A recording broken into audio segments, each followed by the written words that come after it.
Pode sentar, gente. Bom dia. É um prazer muito grande estar aqui. Agradeço ao Alex, aos irmãos da Pioneira,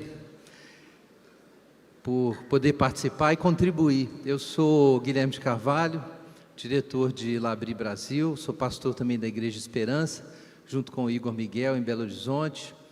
Talvez alguns conheçam Cristãos na Ciência também, eu sou presidente da associação.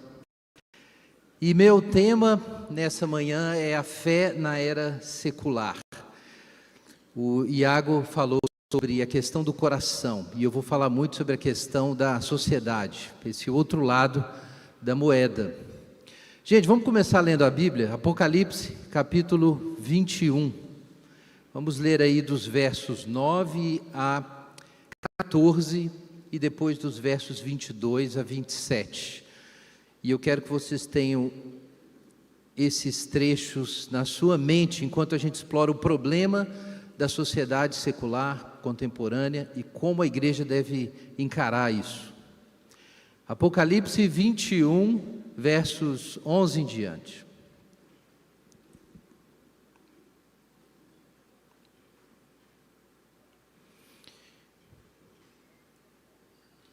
Aliás, vamos do verso 10 em diante, Apocalipse 21, 10. Ele me levou em espírito a um monte grande e alto e mostrou-me a cidade santa, Jerusalém, que descia do céu da parte de Deus, com cuja glória ela resplandecia como uma pedra muito preciosa, como se fosse jaspe cristalino. E havia um muro grande e alto com 12 portas, e em cada porta havia um anjo e nomes escritos sobre elas, a saber, os nomes das 12 tribos dos filhos de Israel. Havia 3 portas no lado leste, 3 no norte, 3 no sul, 3 no oeste. O muro da cidade tinha 12 fundamentos, e neles estavam os nomes dos 12 apóstolos do Cordeiro. Versículo 22. Nela não vi santuário, pois seu santuário é o Senhor Deus Todo-Poderoso e o Cordeiro. A cidade não necessita nem do sol nem da lua para que nela brilhem, pois a glória de Deus a ilumina e o Cordeiro é a sua lâmpada. As nações andarão em sua luz e os reis da terra lhe trarão a sua glória. Suas portas não se fecharão de dia e ali não haverá noite. Para ela virão a glória e a honra das nações. Nela não entrará coisa alguma impura, nem o que pratica abominação ou mentira, mas somente os inscritos no livro da vida do Cordeiro. Graças a Deus. Pai, em nome de Jesus, nós pedimos a Tua luz e a Tua assistência, enquanto procuramos entender o propósito do Senhor para esse tempo. Nos ilumina, Senhor, em nome de Jesus. Amém. Então, queridos, esse é o nosso tema, a fé em uma era secular. O que é isso que nós chamamos de secular? Essa palavra, séculum, surgiu e se popularizou na literatura cristã antiga por causa de um termo usado no Novo Testamento, eon, era, tempo. É o termo que a gente encontra, por exemplo, em Romanos 12. Não vos conformeis com este tempo, ou com este mundo, nas versões antigas. Mas a palavra eon significa não se conformeis com essa era. Muitas vezes Jesus fala sobre isso, que existe uma era presente e uma era vindoura. E quando no Evangelho de Mateus ele fala sobre o fim do mundo, em algumas versões, os apóstolos perguntaram para Jesus a respeito do fim do mundo. Na verdade, a palavra usada é eon, era. Então, ele foi traduzido como séculum, no uso latino. Séculum. Agostinho, por exemplo, fala sobre o século como essa era ambígua, em que o reino de Deus está presente, mas o joio foi também semeado pelo maligno. Então nós temos a cidade de Deus, a cidade dos homens, e estamos aguardando a consumação final. Este é o séculum. Daí que veio a nossa palavra para secular, quando com isso nós nos referimos às coisas ordinárias dessa era presente, enquanto a gente aguarda a consumação. Mas isso acabou ganhando outros sentidos. Então, na teoria sociológica, nós temos uma discussão extensa sobre secularização, que é o processo da perda da influência da religião na vida das pessoas e na ordem social. E isso diz respeito a nós, porque isso afeta a missão cristã. Mas eu quero me referir aqui a um autor muito importante, que influenciou muita gente na discussão sobre secularização, secularismo e o papel da igreja hoje. Talvez alguns tenham ouvido falar de Charles Taylor. Quem é que já ouviu falar de Charles Taylor? Alguns poucos ouviram. Quem ouviu falar de Tim Keller? Muita gente ouviu. Gente, Tim Keller foi muito influenciado pelo trabalho do Charles Taylor sobre secularização. Ele escreveu um livro que foi premiado em 2007, é um filósofo canadense, chamado Uma Era Secular. Foi publicado em português também, um tijolão. E nesse livro, ele explica como construiu-se uma sociedade secular que não tem um horizonte para além do florescimento humano imediato, mas essa sociedade tem que conviver com a presença da religião. As antigas teorias de secularização diziam que a religião ia aos poucos desaparecer do mundo e a gente ia ficar numa sociedade totalmente horizontalizada. Mas parece que isso não aconteceu. Está muito claro que não. Então há uma discussão sobre isso no mundo hoje, e o Charles Taylor foi muito importante nessa discussão também. Existe o horizonte secular, mas a religião continua presente. E o fato de que o secular se tornou dominante, quase hegemônico, dificulta a vida religiosa. Porque a gente vive num mundo em que as instituições, o jornalismo, o discurso público, as decisões políticas, a universidade, as artes, em boa parte do tempo, funcionam como se Deus não existisse e como se o horizonte temporal presente fosse a única coisa. Então a gente conhece isso muito bem. Mas por outro lado, como a religião não vai embora, isso é muito interessante quando o Charles Taylor fala sobre isso, o nosso mundo vive também assombrado pela religião. Ele gostaria de pensar e acreditar e viver 100% uma vida terrena, mas o fantasma da religião não vai embora, ele continua presente, trazendo dúvidas. Então, a era secular é uma era em que a religião sofre com as dúvidas, mas o secularismo também. Ele passa apertado, porque é gente demais que tem fé circulando na rua. Então é um momento ambíguo, difícil de entender, e a gente precisa compreender o que isso significa para nós. Então, Tim Keller escreveu um livro que eu recomendo muito aí aos irmãos, Deus na Era Secular, foi influenciado muito pelo Taylor, não só por ele. E ele tem uma pequena definição que eu acho que vai direto ao ponto nesse livro. Uma era secular é aquela em que toda a ênfase recai sobre o séculum, sobre o aqui e agora, sem que haja qualquer concepção daquilo que é eterno. Acho que isso explica muito bem a coisa.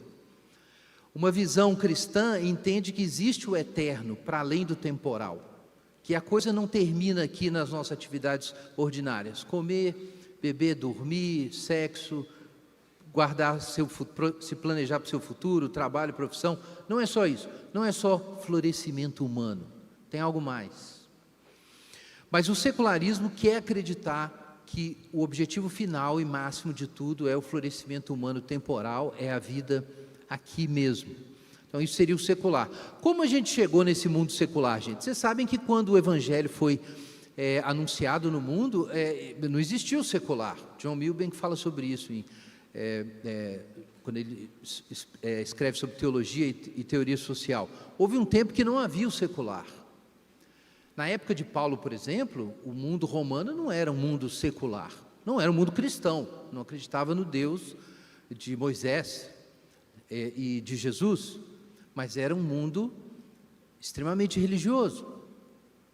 O próprio imperador era adorado, havia templos em todos os lugares. O livro de Atos conta que quando Paulo chegou na cidade de Atenas, ele ficou revoltado com a idolatria da cidade, e era um dos centros da filosofia, havia sido no passado, um dos centros da filosofia grega. Era um mundo extremamente religioso, cheio de ritos, cheio de festas, isso inclusive festas religiosas, isso ameaçava o cristianismo e o judaísmo, por causa da exigência da coerção social para participar dessas coisas. Então entendam isso, às vezes as pessoas dizem que o nosso mundo parece muito com o mundo greco-romano. Em alguns aspectos sim, no pluralismo sim. Você lê 1 Coríntios, parece muito a vida na Corinto romana com o nosso mundo hoje. Mas no outro sentido era muito diferente, porque era um mundo extremamente religioso. O mundo greco-romano era um mundo que cultuava a natureza, cultuava-se a sexualidade, o amor, cultuava-se a guerra, cultuava-se o mar, cultuava-se a polis. Os deuses estavam associados com forças da natureza, era um mundo encantado, um mundo cheio de deuses. Mas então, no segundo momento, nós temos a fé judaico-cristã. Não só o judaísmo, mas então o cristianismo, explicando para o mundo que Deus não pode ser confundido com a natureza. Deus está além da natureza. Então, o cristianismo iniciou uma secularização, porque de repente os cristãos começavam a olhar essas coisas como a sexualidade ou a guerra, como coisas humanas e ordinárias, e não como a própria divindade. A visão judaico-cristã iniciou esse processo de dar um horizonte eterno e tratar o mundo temporal como algo puramente ordinário. Mas isso não significa que não havia nada de divino no mundo. Claro que havia, porque o eterno transparece no temporal. A gente pode lembrar dos Salmos: os céus manifestam a glória de Deus. Paulo fala em Romanos capítulo 1 que o que de Deus se pode conhecer é manifesto entre os homens, porque os atributos invisíveis de Deus, tanto o seu eterno poder como a sua divindade, claramente se entendem desde o princípio do mundo por meio das coisas que foram criadas. Então, de algum modo, Deus não é a natureza, mas a glória divina transparece na natureza. Isso foi uma revolução. Isso acabou enterrando o velho paganismo. E aí você tem um longo período de domínio cristão, que foi a base para o mundo que nós temos hoje. Mas de algum modo, houve ainda alguma influência grega no mundo cristão, levando em certos contextos a um desprezo do ordinário. Houve uma grande heresia chamada gnosticismo, que separava totalmente Deus da natureza, como se fosse dois deuses diferentes, o Deus que criou o mundo e o Deus de Jesus. Mas essa visão foi derrotada. Mesmo assim, uma antipatia com o mundo material e ordinário ainda persistia. Muitos identificaram isso com certos aspectos do movimento monástico, por exemplo, não todos. E então nós temos a Reforma Protestante, agora saltando aí 1000 anos aí, ou 1500, 1300 anos. Então nós temos a Reforma Protestante, que trouxe uma outra revolução. Então vejam que primeiro a gente tinha o mundo pagão, que cultuava a natureza, depois nós temos o mundo que dessacralizou a natureza, mas ainda reconhecia o divino, e nós temos na Reforma uma recuperação da natureza. Os reformados, pensem em Lutero. Lutero abandonou o hábito, casou com uma ex-freira e foi ter sua vida. Na Reforma Protestante foi compreendido que o ordinário importa, o ordinário tem valor, as coisas comuns.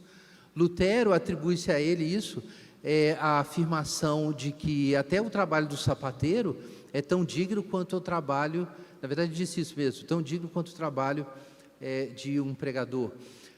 Calvino afirmou o ordinário, os reformadores fizeram isso. Isso está relacionado, por exemplo, com a Revolução Científica, com a valorização do trabalho manual, com a ética protestante de trabalho.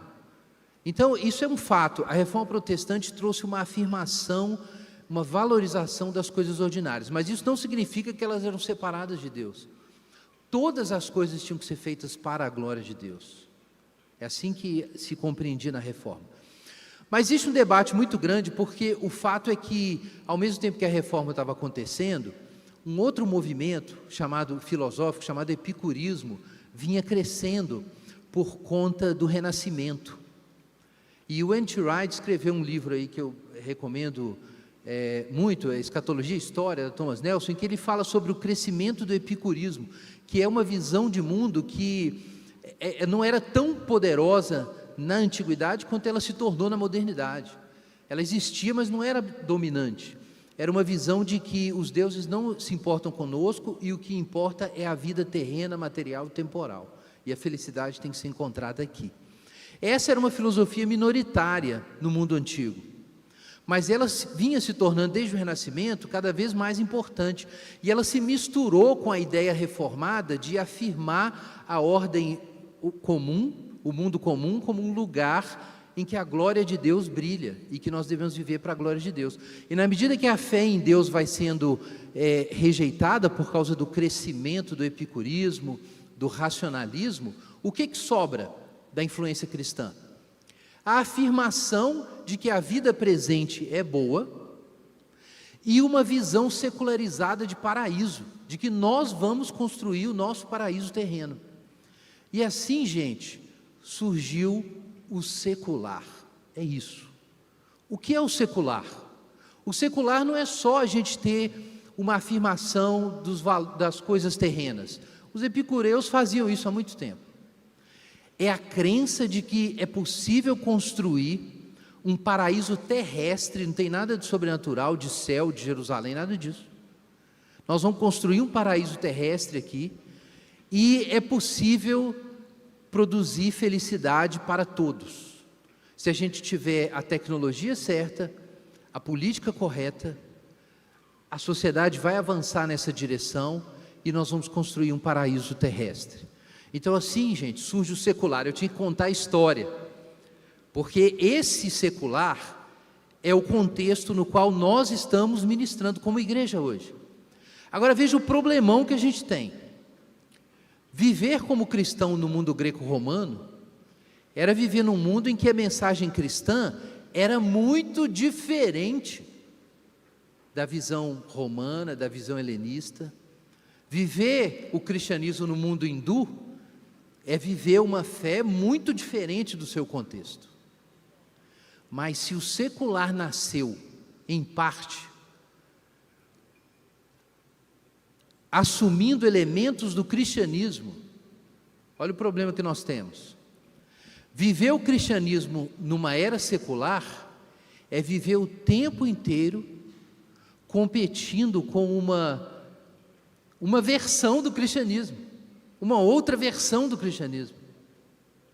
Então, viver numa era secular é muito complicado, porque em alguns momentos você não sabe se você está sendo cristão ou secular. Isso acontece com seculares também. Quem já ouviu falar de Tom Holland? Não, é o Homem-Aranha. Quem pensou no Homem-Aranha, abaixa a mão.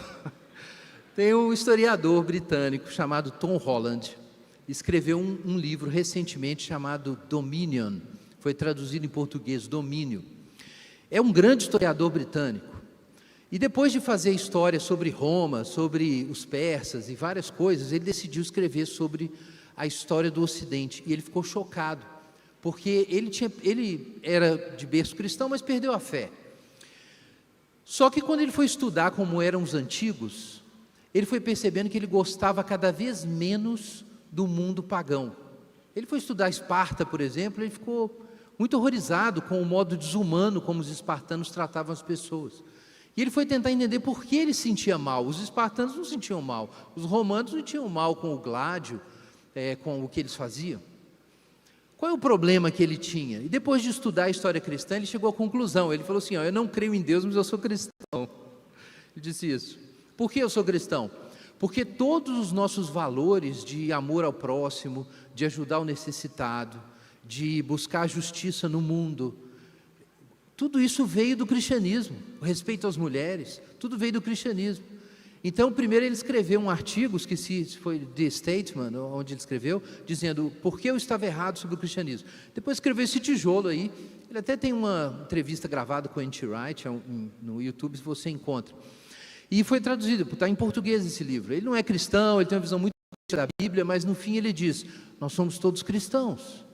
Ele chega ao ponto de dizer que a guerra entre o wokeísmo, a política identitária, e os cristãos conservadores seria uma guerra civil do cristianismo. Ele chega a dizer isso. Eu acho que é demais, mas o que é o ponto que eu quero trazer? É que nós vivemos numa numa situação em que nós somos obrigados a conviver com uma visão de mundo que é muito parecida com o cristianismo, mas ao mesmo tempo nega as coisas fundamentais do cristianismo. E isso faz você não saber quem você é, como cristão.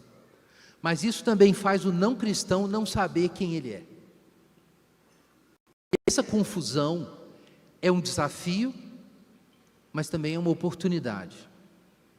Vamos falar sobre o lado do desafio. Eu vou citar um outro trecho aqui do Anti-Wright. O que acontece na era secular? Indivíduos podem professar uma fé religiosa e se dizer não seculares. Todavia, na prática, a existência de Deus pode não ter impacto perceptível algum em suas decisões e condutas de vida.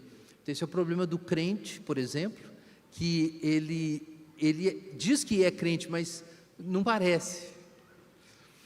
Isso acontece porque em uma era secular, até mesmo pessoas religiosas podem escolher namorados e cônjuges, profissões e amizades, tomar decisões financeiras sem ter outro objetivo maior do que a própria felicidade pessoal no presente.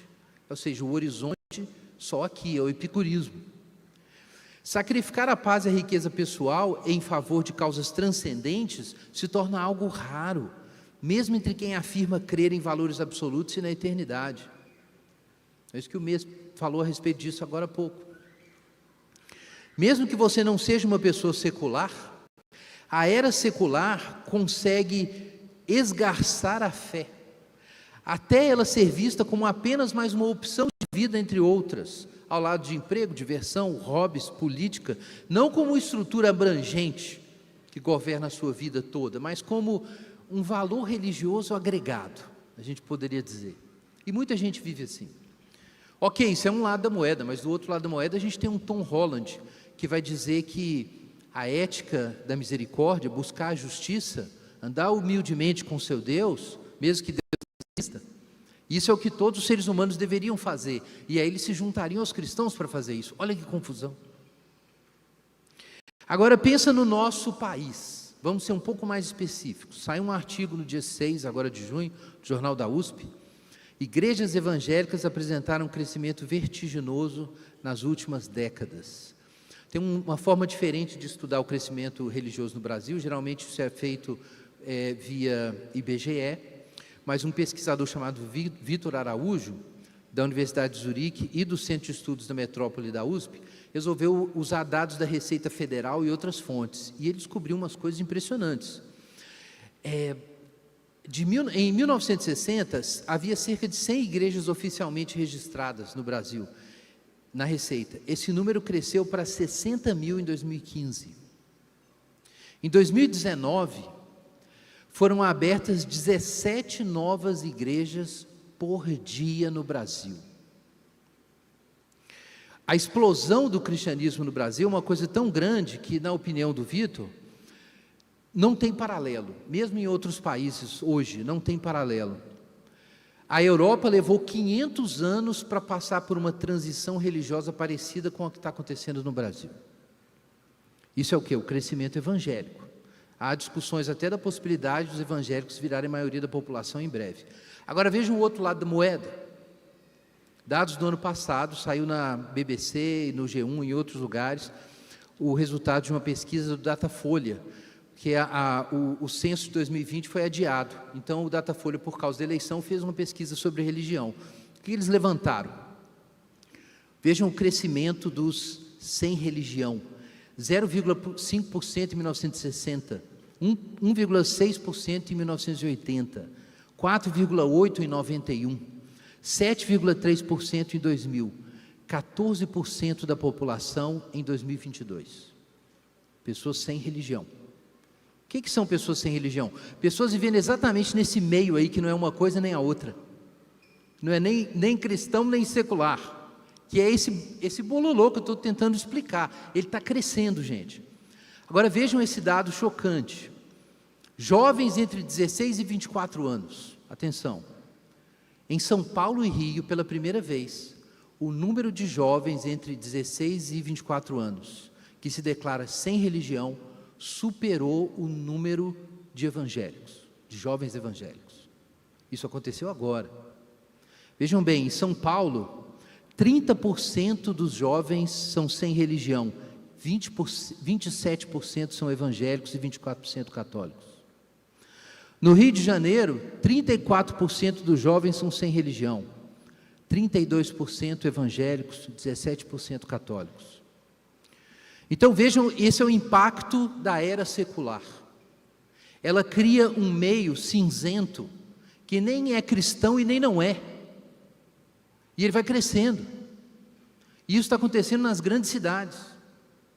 Então esse é o problema que nós temos que enfrentar, um problema pastoral missiológico. É como lidar com essa coluna do meio que está crescendo e que se superou o número de evangélicos e católicos em São Paulo e Rio. Então isso é a tendência nacional, ao mesmo tempo que o movimento evangélico está crescendo cada vez mais. Então o que eu quero dizer, gente, é que isso é um enorme desafio, uma enorme tentação, mas também é uma grande oportunidade. Porque o fato de que muitos não conseguem se definir como cristãos ou não cristãos, significa que há muitos laços, há muitas conexões, e isso pode ser uma oportunidade para a igreja. É claro que isso é uma tentação. Essa é uma ênfase que, no trecho que eu li do Tim Keller. É claro que isso é uma tentação, porque isso significa em muitos momentos que tem cristãos em crise de identidade. Vários desses sem religião são pessoas que creem em Deus, mas não querem dizer que são evangélicos ou não frequentam a igreja. Tem muita gente na igreja passando por essa crise, e isso está atingindo cada vez mais os jovens. Então, gente, com o crescimento evangélico e o crescimento do sem religião no Brasil, a gente entende que o Brasil é um dos centros, ou talvez o epicentro do conflito atual de secularismo e cristianismo. É aqui, nas nossas cidades, é onde está acontecendo. Como que a gente vai enfrentar esse desafio, essa tentação, e ao mesmo tempo essa oportunidade? Então, é por isso que eu li Apocalipse 21, eu queria apenas chamar a atenção para um detalhe nesse trecho. A gente vê aqui que a cidade de Deus, e segundo Agostinho, essa cidade de Deus, por enquanto, está misturada com a cidade dos homens. A Civitas Dei está misturada com a Civitas Mundi. Essa cidade tem a glória de Deus, mas quando ela se manifestar completamente, como relata aqui em Apocalipse 21, de forma imagética, simbólica, a gente percebe que ela tem um muro grande e alto. Então vejam uma coisa muito importante sobre essa cidade: ela tem muros, ela tem limites. Por que ela tem esses limites? Nela não entrará coisa alguma impura. Os muros altos falam da separação, da santidade da igreja. Esse é um dos pontos do credo niceno-constantinopolitano. A igreja é una, santa, católica e apostólica. A santidade da igreja é uma dimensão. Ela é distinta, ela não se confunde com o mundo. Ela é diferente. Então nós temos uma cidade com muros, e a impureza não entra nessa cidade. Mas veja que coisa sensacional aqui em Apocalipse 21. Essa cidade tem portas. Ela tem muros, mas ela também tem portas. E o que é que passa por essas portas? Capítulo 21, versículo 25. Suas portas não se fecharão de dia, e ali não haverá noite, e para ela virão, o que diz aí? A glória e a honra das nações. Se você ler o trecho original, a base disso aqui está lá em Isaías, se fala sobre riquezas de todos os povos vindo dos mares, manadas de camelos trazendo riquezas, o leite das nações sendo levado para Jerusalém, para que Jerusalém possa beber do leite das nações. Irmãos, do que esse texto nos fala? De uma cidade divina que é fechada para o mal, mas é aberta para toda a criação e para todas as nações, ao mesmo tempo. Isso é muito difícil de pensar hoje, mas em algum momento isso vai acontecer. Isso que foi sonhado pelos reformadores. Uma igreja que está totalmente unida com Deus, no amor de Deus pela sua criação e por todas as nações, mas que não perde o centro, que mantém o horizonte do eterno e a glória de Deus governando tudo que ela é. Então a igreja nessas condições mantém a sua santidade, mas ao mesmo tempo santifica todas as coisas. Se tem um lugar no mundo hoje que isso é um desafio, é no Brasil.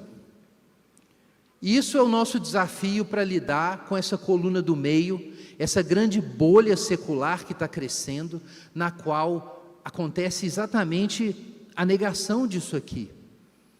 O impuro, a sujeira entra na igreja, e a igreja muitas vezes falha em reconhecer e transformar em adoração a glória das nações. Daí algumas igrejas se misturam tanto com o mundo que perde a identidade, elas não se distinguem eticamente, teologicamente mais, e algumas igrejas, para se proteger dessa confusão, se tornam fechadas e perdem a capacidade de dialogar com o mundo. É como se as suas portas ficassem sempre fechadas e não se abrissem mais. E dá para entender que numa situação de confusão, a gente luta para defender a nossa identidade e tranca as portas. Só que essa não é a vocação da igreja. Nós precisamos encontrar meios, irmãos, para manter as portas abertas, já antecipando o que está em Apocalipse. É claro que isso só vai ser cumprido depois, mas esse é o chamado de Deus para nós. A gente precisa manter as portas abertas, no meio da cidade, no meio dessa bolha secular, mas sem deixar a impureza entrar na igreja. E o caminho para isso é a igreja encontrar a sua vocação para ser santa e para santificar o mundo. Amém? Vamos orar. Pai Celeste, em nome de Jesus, nós pedimos a Tua graça e o Teu socorro, pedimos o Teu entendimento para ler esse momento da história e para ajudar os nossos irmãos onde nós estivermos, os nossos grupos de juventude, nossos ministérios fora da igreja local, nosso trabalho dentro da igreja local.